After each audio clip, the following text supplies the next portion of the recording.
Hello and welcome students. अभी की class में हम रिलेटिव वेलोसिटी पर बेस्ड दो तीन बहुत ही अच्छे क्वेश्चंस करने जा रहे हैं जो आपको रिलेटिव वेलोसिटी के और सारे प्रॉब्लम्स को जो एज होमवर्क मैंने दे रखा है पहले से उसको सॉल्व करने में मददगार होंगे। क्योंकि अभी तक सिर्फ दो बच्चों ने हमें होमवर्क भेजा है, तो कहीं तो प्रॉब्लम है, या तो आपसे हो नहीं पा रहा है या कुछ कॉन्सेप्ट का प्रॉब्लम है। तो ये प्रॉब्लम्स जो अभी हम कराने जा रहे हैं ये आपके सभी डाउट्स को क्लियर कर देंगे। ठीक है, तो पहला प्रॉब्लम लेते हैं। Two towns, question number 1। Two towns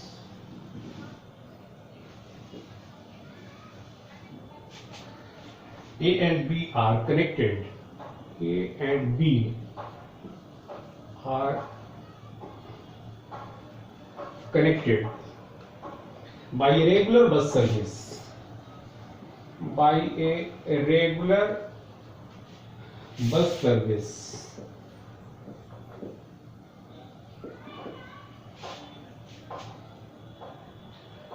With a bus. With a bus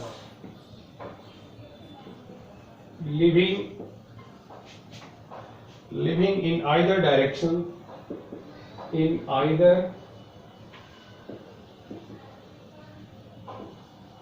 directions, either direction, every t minute, प्रत्येक t मिनट पर, every t minute, प्रत्येक t मिनट पर बसेज जो हैं दोनों स्टैंड से खुल रही हैं। A man cycling, a man cycling with A speed, cycling with A speed of 20 kilometre per our, of 20 kilometre per our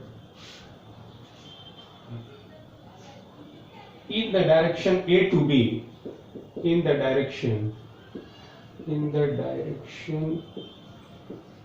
A to B.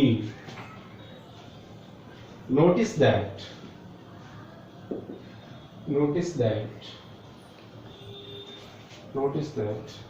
a bus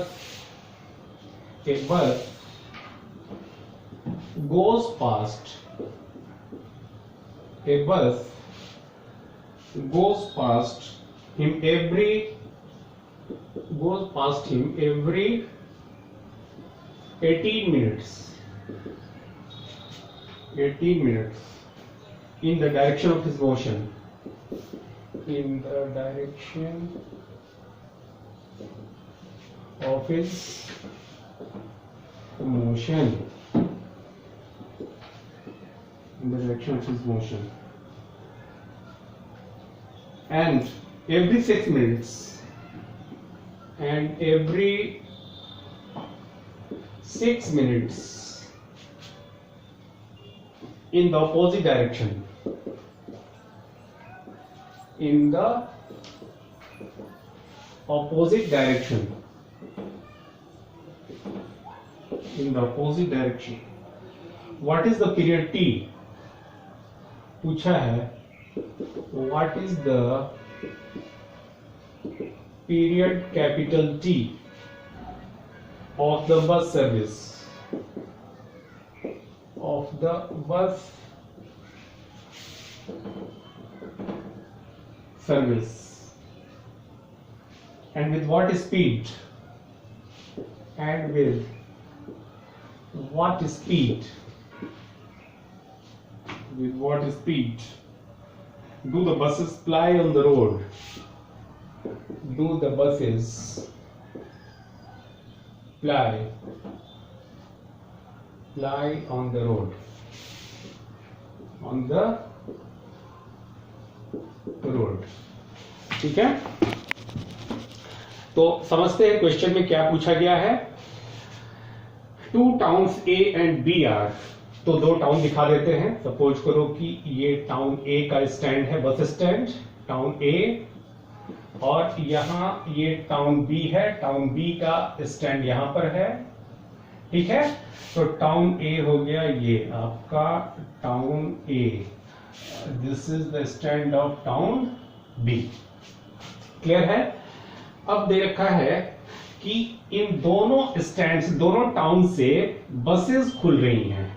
ठीक है, प्रत्येक 3 मिनट पर बसेस खुल रही हैं। जैसे एक बस अभी यहां बी के लिए खुली और बी से ए के लिए खुली, तो ठीक 3 मिनट के बाद फिर टाउन ए से बी के लिए बस खुलेगी और फिर 3 मिनट के बाद ही बी से ए के लिए भी बस खुलेगी। ये दे रखा है आपको कि दोनों डायरेक्शंस में जो है हर 3 मिनट पर रेगुलर बस सर्विसेज अवेलेबल हैं। क्लियर है। A man cycling with a speed of 20 km/h in the direction A to B। अब A से B की ओर, ये पॉइंट रहा A और ये B, तो A से B की डायरेक्शन में एक साइक्लिस्ट जो है वो मूव कर रहा है और वो साइक्लिस्ट की रफ्तार दे रखी है रोड पर, and that is given equal to 20 km/h। 20 km/h दे रखा है साइक्लिस्ट की रफ्तार। ठीक है। अब यहाँ डायग्राम में हमें बहुत इंटरेस्ट नहीं लेना है।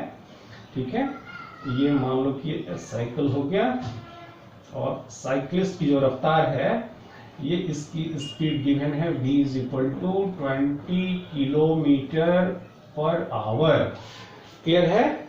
अच्छा, इधर से भी बसेस खुल रही हैं, ए से बी की ओर और बी से ए की ओर बसेस खुल रही हैं, और ये नहीं मालूम कि बसेस की स्पीड क्या है, वो हमें मालूम करना है। तो सपोज करो कि जो बसेस खुल रही हैं ए से बी की ओर चाहे बी से ए की ओर, इनकी स्पीड्स जो है, इन बसेस की स्पीड्स रोड पर सपोज करो कि v km/h है। सपोज इनकी स्पीड्स जो है v है इनकी स्पीड्स। यहां से भी एक बस खुली। ठीक है, अब डायग्राम में मेरा इंटरेस्ट नहीं है, जैसा मैंने बताया। इधर से v, तो सपोज करो कि ये बसें जो खुल रही हैं, तो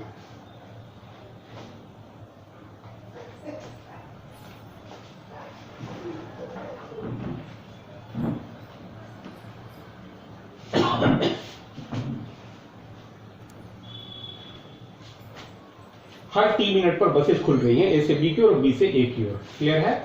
साइक्लिस्ट 20 किलोमीटर प्रति घंटे की रफ्तार से ए से बी की डायरेक्शन में जाते हुए, ये उसे ऐसा लग रहा है कि जो पीछे से बसें जा रही है, मतलब ए से जो बसेस बी की ओर जा रही हैं, इस साइक्लिस्ट को, जबकि साइक्लिस्ट रेस में नहीं है, मूव कर रहा है टुवर्ड्स बी, इस रफ्तार से 20 किलोमीटर प्रति घंटे की रफ्तार से मूव कर रहा है, और मूव करते हुए ये इसे ऐसा लग रहा है, घड़ी देख रहा है, ये नोटिस कर रहा है कि पीछे से ए से जो बसेज आ रही है जो बी की तरफ, वो इसे हर 18 मिनट पर जाती हुई अपीयर हो रही है। ठीक है। अब जरा यहां पर एक बात समझ लो, ए से जो बसेज आ रही हैं, हर बस की स्पीड वेलोसिटी कितनी है, v km/h है। तो इन बसेज की जो स्पीड होगी इस साइक्लिस्ट के रेस्पेक्ट में, वो क्या होगी, v-20 होगी। ठीक है। क्यों, दो बॉडीज अगर सेम डायरेक्शन में मूव कर रहे हो तो एक की रिलेटिव वेलोसिटी दूसरे के रेस्पेक्ट में क्या होती है, va माइनस vb, दोनों की वेलोसिटीज का डिफरेंस। तो पीछे से आने वाली बसेस की relative velocity with respect to cyclist जो होगी, उन बसेज की जो ए से बी की तरफ जा रही है, क्योंकि साइक्लिस्ट भी ए से बी की ओर ही जा रहा है, तो इन पीछे से आने वाली ए से बी की ओर जाने वाली बसेस की relative velocity with respect to this moving cyclist जो होगी, वो v-20 होगी। तो रिलेटिव वेलोसिटी सॉल्यूशन में सबसे पहले हम बात करें, एक काम करो, let the speeds of the buses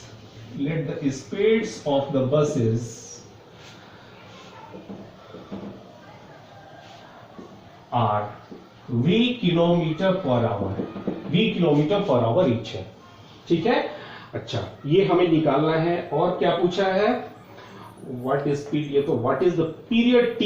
अच्छा, और ये तो हमें दे रखा है कि t मिनट्स के इंटरवल पे बसेस खुल रही हैं।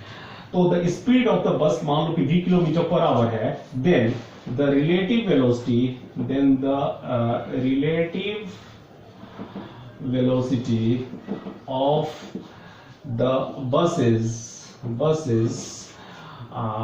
going from relative velocity of the buses with respect to cyclist while going from A to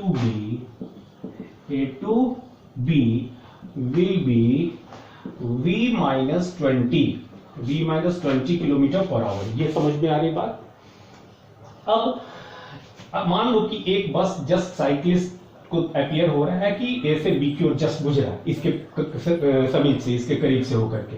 अब 18 मिनट के बाद फिर दूसरा बस पीछे से जो आएगा वो इसको अपीयर होगा जाता हुआ, ठीक है। तो एक बस जो जस्ट इसको पास कर रहा होगा तो उस समय दूसरा बस कितना पीछे होगा, तो मान लो कि दूसरा बस x मीटर पीछे है, x किलोमीटर पीछे है। जिस समय पहला बस इस साइक्लिस्ट को A से B की ओर जाता हुआ जस्ट अपीयर हो रहा है, उसके चूंकि 18 मिनट के बाद अभी साइक्लिस्ट को फिर से पीछे आने वाली बस जो है अपीयर होने जा रही है। तो जिस समय पहला बस जस्ट जाते हुए अपीयर होगा B की ओर, तो उस समय जो दूसरा बस जो स्टैंड से खुल करके रास्ते में होगा वो उस पहले बस से जो साइक्लिस्ट के पास पहुंच चुका उससे कितना पीछे होगा, मान लो कि वो x किलोमीटर पीछे है। तो इसका मतलब ये हुआ कि x किलोमीटर का डिस्टेंस ट्रेवल करने में इस बस को जो कि फिर साइक्लिस्ट के पास पहुंचेगा 18 मिनट का समय लगेगा। तो पीछे जो बस होगा वो कितना पीछे होगा, तो अगर x किलोमीटर पीछे है तो ये डिस्टेंस इज इक्वल टू कितना हो जाएगा, रिलेटिव वेलोसिटी हो गई v माइनस 20 और इंटू 18 करेंगे, लेकिन 18 मिनट है, 18 मिनट को आवर में बदलना होगा तो इंटू 18/60 करेंगे। तो v minus 20 this is the relative velocity of the buses passing this cyclist going from A to B will be v minus 20, and this distance, the separation between these two buses, the separation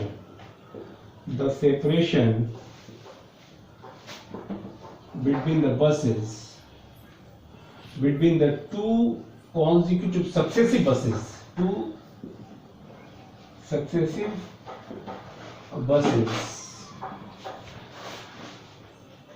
will be how much, v minus 20 into 18/60, ठीक है। और ये हो गया 6 त्रिज्या, this is त्रिज्या and this is equal to x, या यूं कहो x is equal to 3 v minus 20/10, you can say this equation number 1। ये समझ में आ गई बात। पीछे से जो A से B की ओर जाने वाली बसेज है, मान लो कि एक बस जस्ट साइक्लिस्ट के पास से गुजर रही है जबकि साइक्लिस्ट मूव कर रहा है, तो पीछे से आने वाली बस की एक्चुअल वेलोसिटी तो v है, लेकिन रिलेटिव टू दिस साइक्लिस्ट जो वेलोसिटी है इसकी वो v माइनस 20 है, ठीक है। तो इस साइक्लिस्ट को ये पीछे से आने वाली बस v माइनस 20 की रफ्तार से सिर्फ चेंज कर रहा है, क्लियर है। तो जिस समय पहला बस जस्ट साइक्लिस्ट को क्रॉस कर रहा होगा तो दूसरा बस कितना पीछे होगा, तो अगर x किलोमीटर पीछे है तो इस x किलोमीटर की दूरी को पीछे वाली बस के द्वारा ट्रेवल करने में किस रफ्तार से, v रफ्तार से नहीं, v माइनस 20 की रफ्तार से। क्यों, साइक्लिस्ट भी मूव कर रहा है, ठीक है। तो रिलेटिव वेलोसिटी लेंगे न कि इसकी एब्सोल्यूट वेलोसिटी। तो v माइनस 20 की रफ्तार से x किलोमीटर की दूरी को पूरा करके और फिर साइक्लिस्ट तक पहुंचने में, जबकि साइक्लिस्ट मूव कर रहा है, 18 मिनट का समय लगता है। तो जिस समय पहला बस जस्ट साइक्लिस्ट को क्रॉस कर रहा होगा, दूसरा बस अगर x किलोमीटर पीछे है तो इस x की वैल्यू हम कैसे निकालेंगे, तो v माइनस 20 इंटू 18/60 करेंगे। 18/60 मतलब 18 मिनट को घंटे में बदल दिया हमने, और v minus 20 kilometre relative velocity of the bus हो गई with respect to this moving cyclist in the direction from A to B। तो ये आ गया हमारा टू सक्सेसिव बसेस के बीच की रोड पर सेपरेशन हो गई। अच्छा एक बात बताओ, ये दे रखा है कि एक बस जब खुल गई तो उसके खुलने के t मिनट के बाद दूसरी बस खुल रही है। तो मान लो कि इस स्टैंड से एक बस खुली है, ठीक है, और वो t मिनट में यहां पहुंच रही है, t मिनट में यहां पहुंच रही है, और उसके जस्ट बाद जैसे ये यहां पहुंची वैसे ही अब ये दूसरी बस 3 मिनट के बाद यहां से खुलेगी। तो इन 2 सक्सेसिव बसेस के बीच की जो सेपरेशन होगी ये x होगी, ये भी x ही होगी, और इस x की वैल्यू कितनी होगी? तो इस x की वैल्यू, अब यहां पर हम एब्सोल्यूट वेलोसिटी लेंगे। 3 मिनट के बाद जब ये बस खुलेगी तो 3 मिनट में ये पहली बस जो स्टैंड से खुली है वो कितनी दूरी रोड पर तय कर चुकी होगी? तो also x is equal to, what is x? The separation between 2 successive buses। एक बस के खुलने के 3 मिनट के बाद चूंकि दूसरी बस खुल रही है तो दूसरी बस के खुलने तक पहली बस 3 मिनट आगे जा चुकी होगी। 3 मिनट में वो जितनी दूरी तय करेगी जो कि x है, तो वो कितना हो जाएगा? x is equal to v into T by 60। ध्यान देना t मिनट है तो उसको मैं घंटे में चेंज कर रहा हूं तो vt बाई 60 हो जाएगा। मेरा कहने का मतलब ये है कि एक तरीके से तो हम x की वैल्यू इतनी लाएं 3 इंटू वी माइनस 20 बाई 10, और दूसरे तरीके से x की value v two T by 60 आ गई। ठीक है, यानी कि इन दोनों को इक्वल होना पड़ेगा। ठीक है, तो फ्रॉम 1 एंड 2 ये दोनों इक्वेशन जो है राइट हैंड साइड को एक होना पड़ेगा। तो from first and second, from 1 and from equations first and second we can say 3v minus 20 upon 10 is equal to v into t upon 60। you can say this equation number 3rd। Clear है? इसको equation number 3rd नाम दे दो। कहीं दिक्कत हो पूछ लीजिएगा आप लोग। अच्छा, अब देखो और दे रखा है कि and every 6 minutes in opposite directions, जो बस पीछे से आ रही है, हाँ, उसके लिए तो वो बस तो हर 18 मिनट पर जाती हुई साइक्लिस्ट को पास करती हुई अपीयर हो रही है, लेकिन वो बस जो सामने से आ रही है, सामने की स्टैंड बी से आ रही है, वो इस साइक्लिस्ट को हर 6-6 मिनट पर पास होती हुई गुजरती हुई अपीयर हो रही है। ऐसा क्यों भाई? तो सामने से जो आने वाली बस है उसकी रिलेटिव वेलोसिटी साइक्लिस्ट के रिस्पेक्ट में बताओ तो कितना होगा? ठीक है, तो जैसे हमने स्टैंड ए से आने वाली बसेस की रिलेटिव वेलोसिटी साइक्लिस्ट के रिस्पेक्ट में v माइनस 20 निकाला, चूंकि दोनों सेम डायरेक्शंस में मूव कर रहे थे, तो उन बसेज के लिए जो बसेस सामने के स्टैंड बी से आ रही है, साइक्लिस्ट की ओर अप्रोच कर रही है, ठीक है, तो दोनों की वेलोसिटीज का डायरेक्शन अपोजिट हो गया। साइक्लिस्ट की वेलोसिटी 20 किलोमीटर इस डायरेक्शन में टुवर्ड्स बी से आने वाले बसेस टुवर्ड्स ए, इनकी वेलोसिटीज v। तो relative velocity of the buses with respect to cyclist क्या हो जाएगी? v plus 20। तो also the relative velocity of buses coming from B for A relative to with respect to cyclist, जबकि cyclist moving है, with respect to cyclist will be v plus 20 kilometre per hour. ठीक है, v kilometre ये बढ़ रहा है, बस बढ़ रही है इधर की ओर टुवर्ड्स से, और साइक्लिस्ट 20 किलोमीटर प्रति घंटे बढ़ रहा है टुवर्ड्स b। तो दोनों कितने नजदीक आ रहे हैं घंटे में? v प्लस 20 किलोमीटर का सेपरेशन जो है फासला तय कर रहे हैं 1 घंटे में। तो इनकी रिलेटिव वेलोसिटी किसकी? B से A की तरफ जाने वाली बसेस की जो रिलेटिव वेलोसिटी है with respect to this moving cyclist वो v प्लस 20 होगा। ठीक है, इसीलिए इस साइक्लिस्ट को इधर से आने वाली बसेस तो जल्दी जल्दी गुजरती हुई अपीयर हो रही हैं। ठीक है, और 6-6 मिनट जैसा कि दे रखा है। तो ये बताओ कि अगर एक बस जस्ट यहां पहुंच चुकी है, मान लो B से खुली हुई बस जस्ट अगर साइक्लिस्ट तक पहुंच गई है और स्टैंड से जस्ट 3 मिनट के बाद दूसरी बस खुलने वाली है, तो बताना तो कि अगर स्टैंड से खुलने वाली बस और ये बस जो यहां पहुंच चुकी है, इन दोनों के बीच का सेपरेशन x है, तो चूंकि साइक्लिस्ट को प्रत्येक 6-6 मिनट पर बसेस इधर जाती हुई अपीयर हो रही हैं, ठीक है, तो रोड पर 2 सक्सेसिव बसेस के बीच की दूरी क्या होगी? तो the separation between 2 successive buses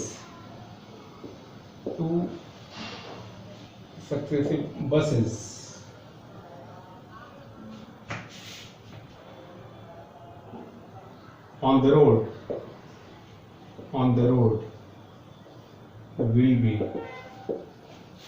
will be, इसको y एज्यूम कर लेते हैं, will be y is equal to, ये क्या हो जाएगा भाई, तो इसको हर 6 मिनट पर आती हुई दिखाई दे रही है। एक बस अभी गुजरी इधर, इसके 6 मिनट के बाद इधर से आने वाली बस जो है गुजरेगी।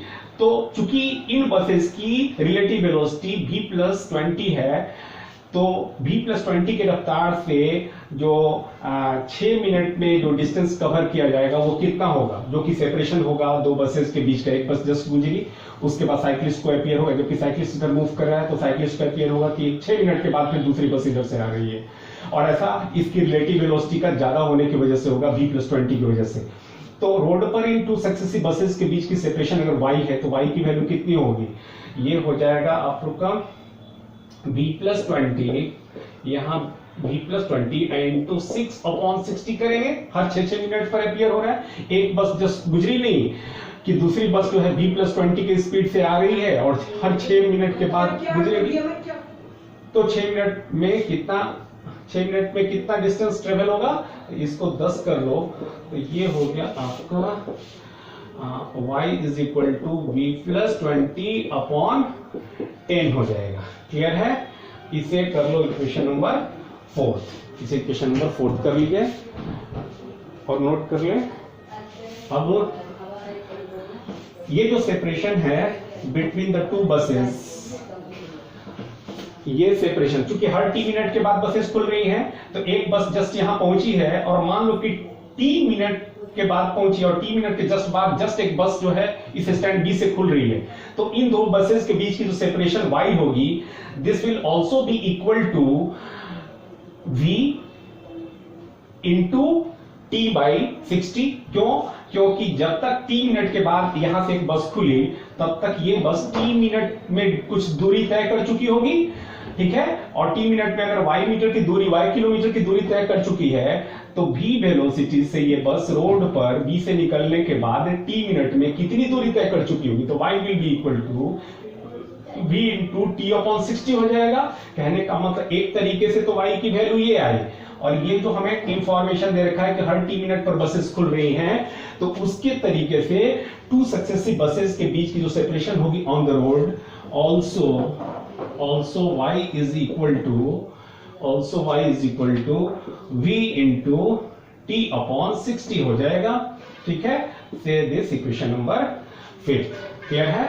अब फ्रॉम 4th एंड 5th देखो, LHS इक्वल है तो RHS को इक्वल होना पड़ेगा, तो फ्रॉम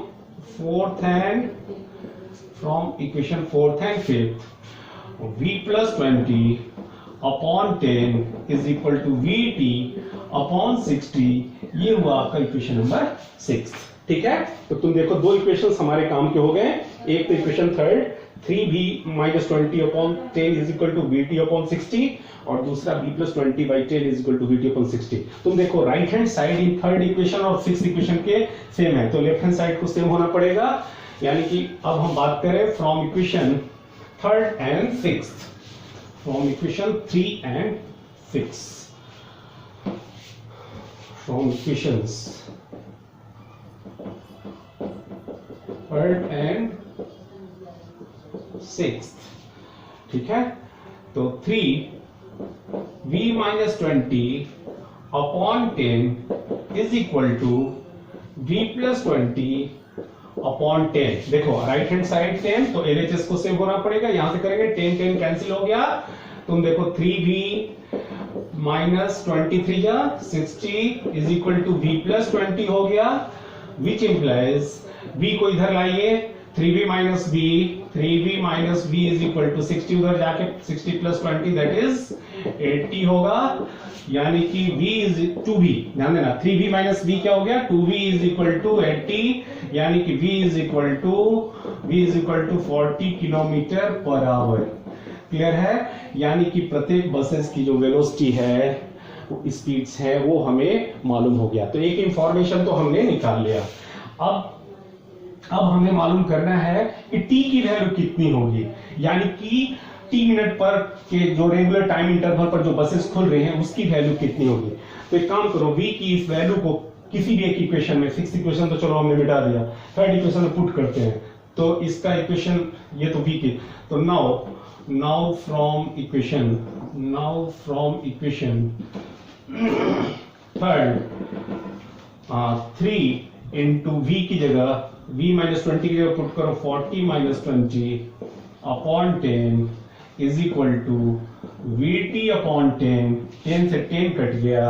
अच्छा v क्यों, v की वैल्यू पुट कर दो 40t करो, तो यहां से हो जाएगा आपका t इज इक्वल टू 43 जा 120, क्यों इसका भी कर लो हिसाब, 40 माइनस 20 दैट इज 20, 23 जा 60, तो 60 अपॉन कितना होगा, 60 अपॉन 40, 60 अपॉन 40 करते हैं, हाँ यहाँ ये 60 है ना, इसका ख्याल रखो, ये कटेगा तो ये 6 रहेगा, तो ये 60 upon 40 is equal to t by 6 करो, 4 कट गया, तो दिस इज, एक काम करो यहाँ से t अपॉन 6 ना, t upon 6 is equal to 60 upon 40, तो यहाँ से t इज इक्वल टू ये 6 जा, ये हो गया आपका 36 अपॉन 4 9 जा 9 मिनट आंसर आ गया। ठीक है, प्रत्येक 9 मिनट पर बसें जो है खुल रही होंगी दोनों स्टैंड से। क्लियर है? तो हमने दोनों इंफॉर्मेशन गेन कर ली, वेलोसिटी भी निकाल ली प्रत्येक बसेस की, और इनकी उन रेगुलर टाइम इंटरवल जिसके बाद ये बसेस खुल रही हैं दोनों स्टैंड से, वो भी हमने डिटरमाइन कर लिया। उम्मीद है आपको समझ में आया होगा। नहीं भी समझ में आया तो कौन सा आप पूछने चाह रहे हैं, आपको फोन करके थोड़ी पूछने चाह रहे हैं, आपको परवाह ही कितनी है। चलो ठीक है, एक दूसरा क्वेश्चन लेते हैं। ठीक है, इस दूसरे क्वेश्चन में है, ये भी एक अच्छा सा क्वेश्चन है। The speed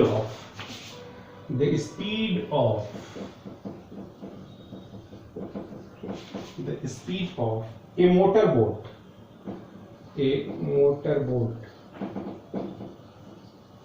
the speed of a motor boat with respect to still water,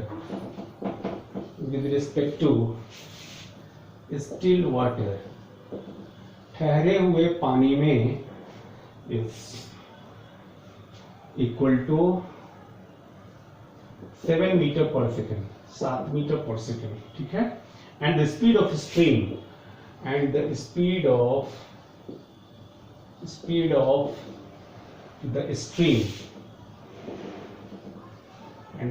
the stream is u is equal to 3 metre per second. पानी की जल धारा की स्पीड जो है, करंट, वाटर करंट की स्पीड 3 मीटर पर सेकेंड है। when the boat began, जब बोट स्टार्ट हुआ, when the boat began traveling upstream,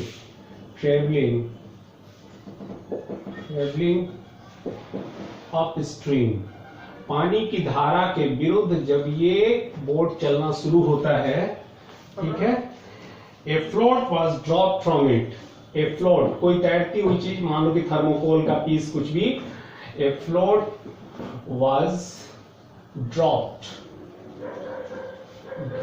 from it, float was dropped from it, a float was dropped from it, the motor boat traveled 4.2 kilometer upstream, 4.2 kilometer upstream। ठीक है, turned about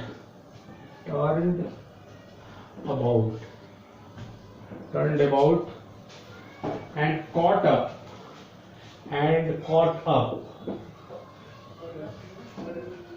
the float, और उस तैरती हुई चीज को वो पकड़ रहा है, caught up with the float. How long is it? How long is it? How long is it before the launch? Before the launch reach the boat. Reach the boat. ठीक है, क्या देखा है? सवाल समझते हैं.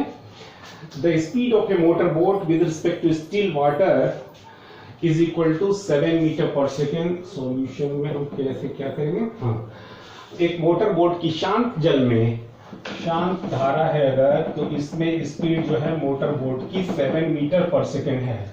अब ये जो मोटर बोट है, सपोज करो इसकी स्पीड जो है ये 7 मीटर पर सेकेंड है, और ये बोट की स्पीड. और स्पीड ऑफ द स्ट्रीम, मान लो कि पानी की धारा इधर है, स्पीड ऑफ द स्ट्रीम जो है ये दे रखा है आपका u is equal to 3 metre per second. पानी की धारा सपोज करो कि जैसा मैं शो कर रहा हूँ लेफ्ट टू राइट है, इधर की ओर पानी बह रही है. वाटर करंट जो है वो रिवर में वो लेफ्ट टू राइट इधर की ओर, जैसा मैं शो कर रहा हूँ बोर्ड पे, इधर की ओर है. और एक बोट जो है मोटर बोट, वो against stream 7 metre per second की रफ्तार से, ध्यान देना मोटर बोट की रफ्तार काम वाटर में शांत जल में जो है 7 मीटर पर सेकेंड है. लेकिन कहा जा रहा है कि वाटर का फ्लो हो रहा है, वाटर एक्चुअल में काम है नहीं, वाटर में करंट है, और करंट की दिशा जैसा मैं दिखा रहा हूं मान लो कि राइट हैंड साइड है, और boat begin to travel upstream. तो धारा के विरुद्ध बोट अगर चल पड़ी, और जिस समय ये मूव इसका बोट का मूवमेंट स्टार्ट हुआ, उसी समय यहाँ पर एक फ्लोट ड्रॉप कर दिया गया. सपोज करो एक थर्मोकोल पीस क्या किया गया, यहाँ पर ड्रॉप किया गया. क्लियर है? और बोट इधर के मूव कर रही है. तो और मूव करने के बाद the boat travelled 4.2 kilometre up stream. Boat मान लो कि 4.2 किलोमीटर के डिस्टेंस ट्रेवल कर पा रही है, यहां तक आ पा रही है. बोट ने 4.2 किलोमीटर की यात्रा पूरी कर ली. ठीक है, ध्यान से समझना. वाटर फ्लो कर रहा है इधर की ओर, और इस रिवर में ये मोटर बोट जिसकी खुद की रफ्तार शांत जल में 7 मीटर पर सेकेंड है, 7 मीटर पर सेकेंड, और up stream against the stream ये 4.2 किलोमीटर की डिस्टेंस ट्रेवल करके, मान लो कि ये पॉइंट ए है, ए से ये बी पर पहुंच रही है. ठीक है, तो पहले ये पता करते हैं कि ए से बी तक आने में टाइम कितना लगेगा, और ये जान लेते हैं सवाल में पूछा क्या है.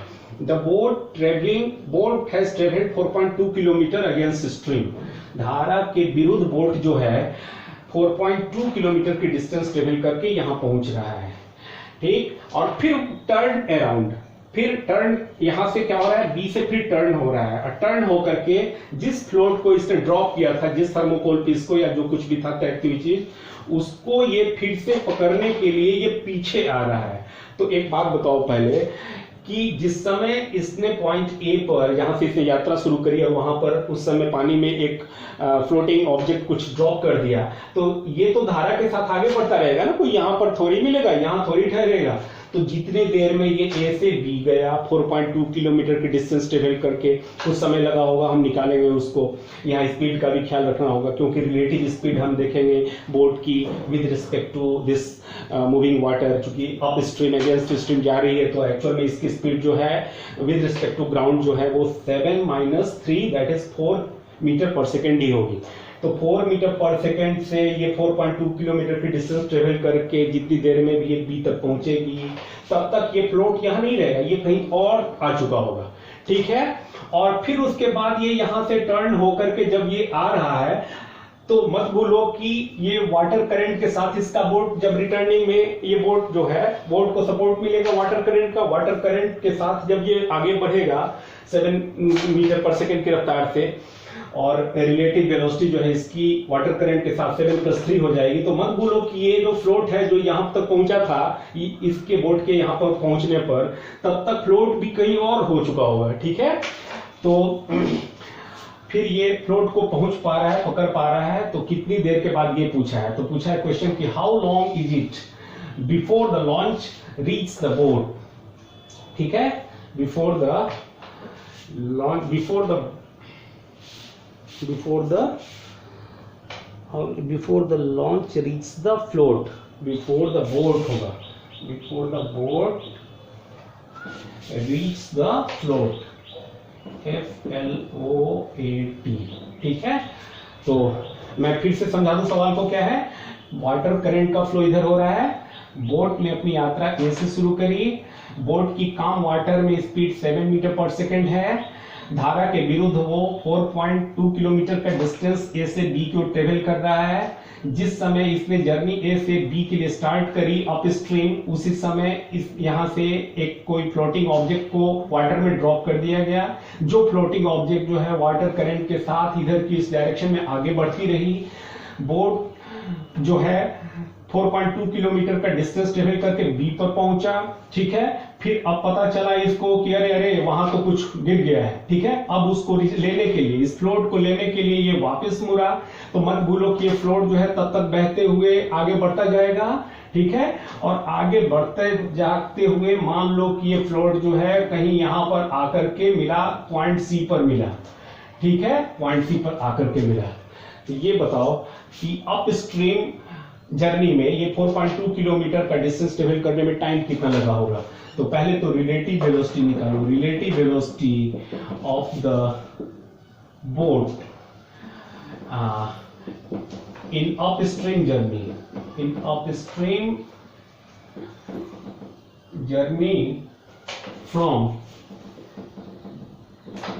ए to B will be how much। ये रिलेटिव वेलोसिटी कितना हो जाएगा, v is equal to boat की स्पीड 7 माइनस करंट की स्पीड, वाटर करंट की स्पीड, चूंकि दोनों अपोजिट है, बोट इधर आ रहा है, वाटर करंट इधर मूव कर रहा है। बोट 7 मीटर पर सेकंड इधर आ रहा है, तब तक 1 सेकंड में वाटर करंट इधर 3 मीटर पर सेकंड चला जा रहा है। यानी कि बोट का ग्राउंड के रेस्पेक्ट में सिर्फ 4 मीटर 1 सेकंड में इधर की ओर बढ़ पा रहा है। तो 4.2 किलोमीटर की डिस्टेंस यानी 4200 मीटर की डिस्टेंस ट्रेवल करने में कितना समय लगेगा। तो पहले तो रिलेटिव वेलोसिटी हो गया 4 मीटर पर सेकेंड। तो time taken by the boat to reach the point B will be, बोलो कितना टाइम लगेगा। विल बी मान लो कि t1 समय लगता है, a से b समय लगता है, तो t1 will be equal to how much 4200 upon 4200 metre upon time taken कितना आएगा 4200 मीटर अपॉन स्पीड हो गया 4 आपका। तो ये हो जाएगा आपका this is equal to 1050 second. ठीक है, 1050 सेकेंड का समय लगेगा। क्लियर है। तो ये जो 1050 का समय लग गया इतना सेकंड का ए टू बी पहुंचने में। अब यहां से टर्न हो रहा है इस फ्लोट को पकड़ने के लिए, तब तक फ्लोट कितना इधर आ चुका होगा। If the float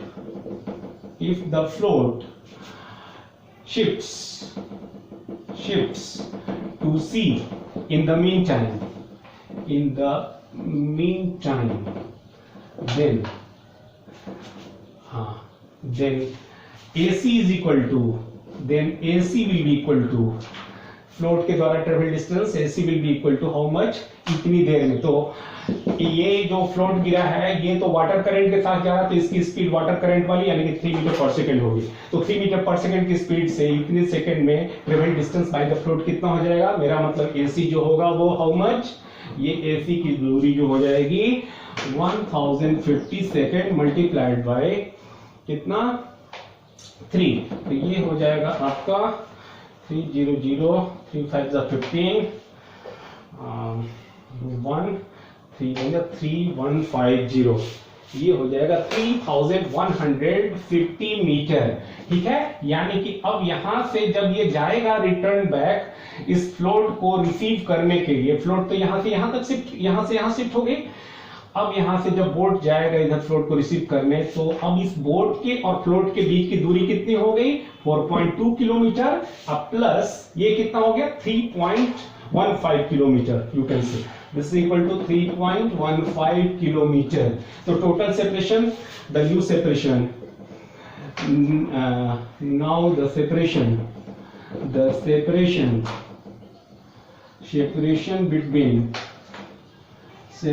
between BC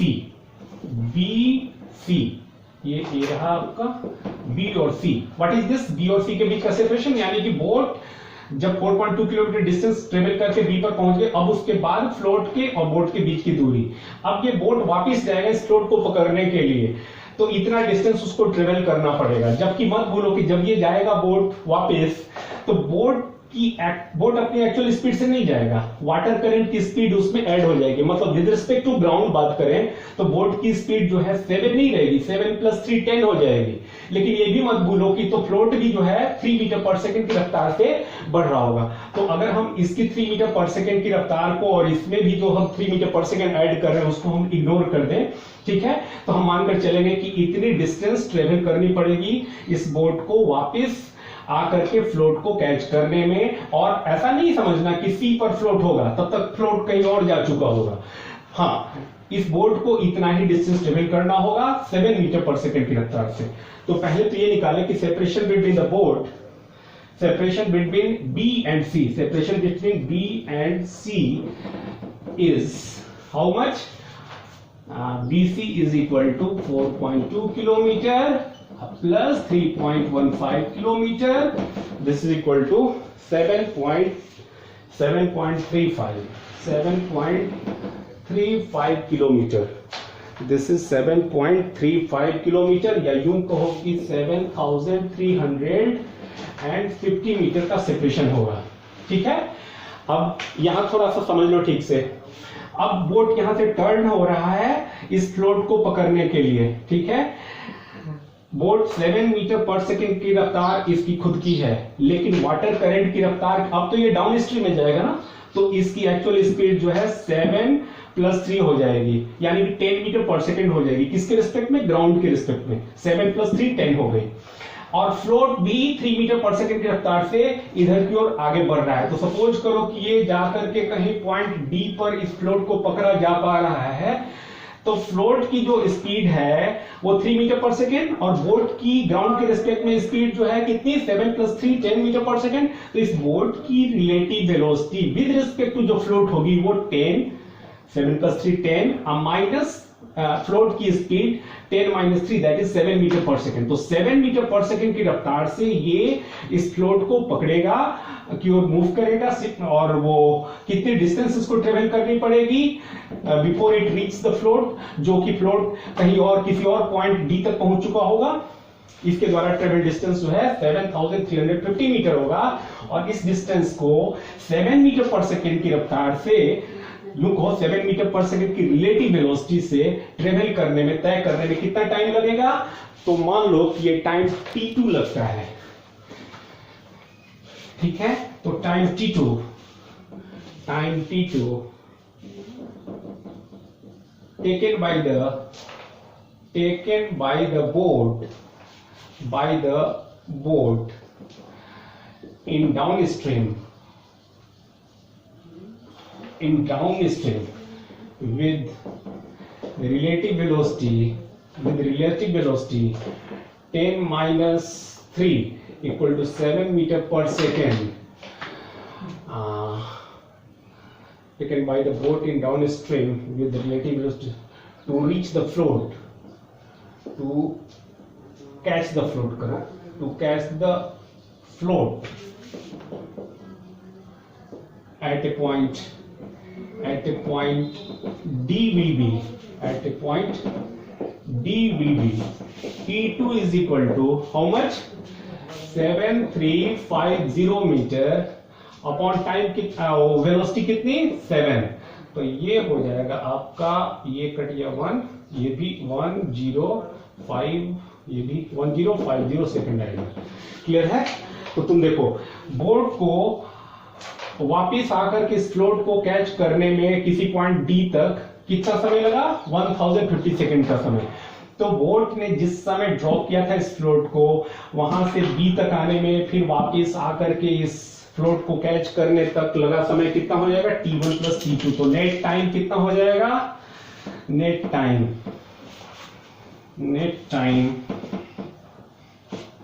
the total time taken